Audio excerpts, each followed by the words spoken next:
50 unsolved strangulation cases that could be the work of a serial killer. Dozens of women who were all strangled or asphyxiated. Their cases remain unsolved. A serial killer on the loose in Chicago. A lady by the name of TommyG was found in 2210 in a garbage can just like in this alley 20 years ago. Their bodies were found in vacant lots, abandoned buildings, and alleys, dumped in garbage cans, and some even set on fire. Why do you think they specifically targeted your mom? Have you ever been abducted? Yes.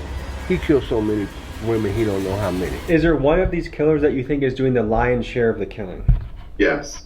In today's episode, we are investigating the infamous Chicago Strangler, a killer who some experts say has taken the lives of between 50 and 70 women over a nearly 2-decade period, making this person one of the most prolific serial killers in American history. The killer's MO seems to be this: he tends to hunt primarily black women, many of them who are sex workers, and he kills them by strangulation after he lures them into alleyways on the south and west sides of Chicago. The question right off the bat: why isn't this being discussed more? Because I'm guessing for many of you watching, this is your first time hearing of a guy who, to put it in perspective, may have killed 3 to 4 times more people than Jeffrey Dahmer. To properly dive into this, we assembled a cast of experts. First, Mike Hammond, a retired Chicago homicide detective who has put dozens of murderers behind bars in his career. Next, Thomas Hargrove, the founder of the Murder Accountability Project, an organization with the country's most complete accounting of unsolved murders. And Thomas is known as a guy that can algorithmically predict with a high degree of accuracy if a serial killer is in your city. Then we got Reverend Hood, a pastor and community leader who has built a network supporting survivors of strangler victims, and Reverend Hood claims to have sat face to face to the guy who is the primary suspect of this all. Next up, Rabbi Ben Yosef, a community activist demanding justice for the victims, who takes it upon himself to bring us to some of the murder sites. And finally, we even speak with a family member of a strangler victim and with Chicago citizens who live in the areas where the strangler strikes. Let's get to it.